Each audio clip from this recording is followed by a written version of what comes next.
Triple digit subtraction with borrowing. This is something that many children have difficulties with, so have a look at how we do it. Let's use the example of 232 minus 175. So the basic technique remains the same, we just have to add some borrowing into the equation. So we start out by taking out the hundreds. There's 200s in 232, there's 100 in 175. 200 minus 100 is 100. Nothing different so far. Next step, we take out the tens. We take out the 3 tens, or 30 from 232, and we take out 70 from 175. This is where there's a slight difference. If I have 30 marbles, I cannot take 70 away. So we need to go and do some borrowing.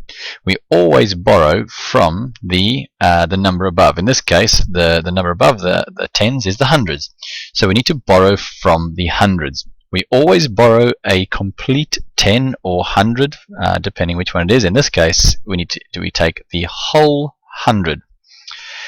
If I take away 100, if I borrow 100, I'm left with 0 in the hundreds. But I'm not stealing it, I'm merely borrowing it.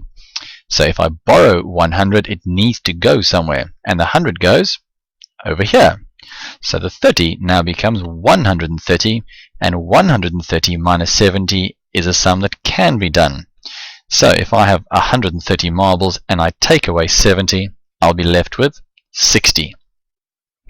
So we carry on then and take out the units. We have 2 units in 232 and 5 units in 175. 2 minus 5, it can't be done without some borrowing.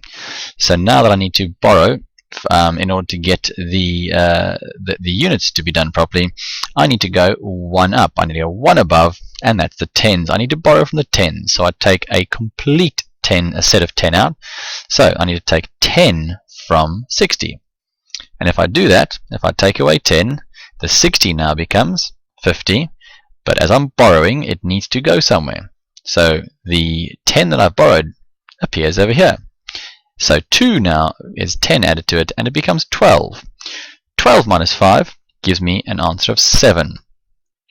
And the final step remains the same. I add up my hundreds, my tens, and my units. And 0 plus 50 plus 7 gives me an answer with 7 units in, 5 tens, an answer of 57.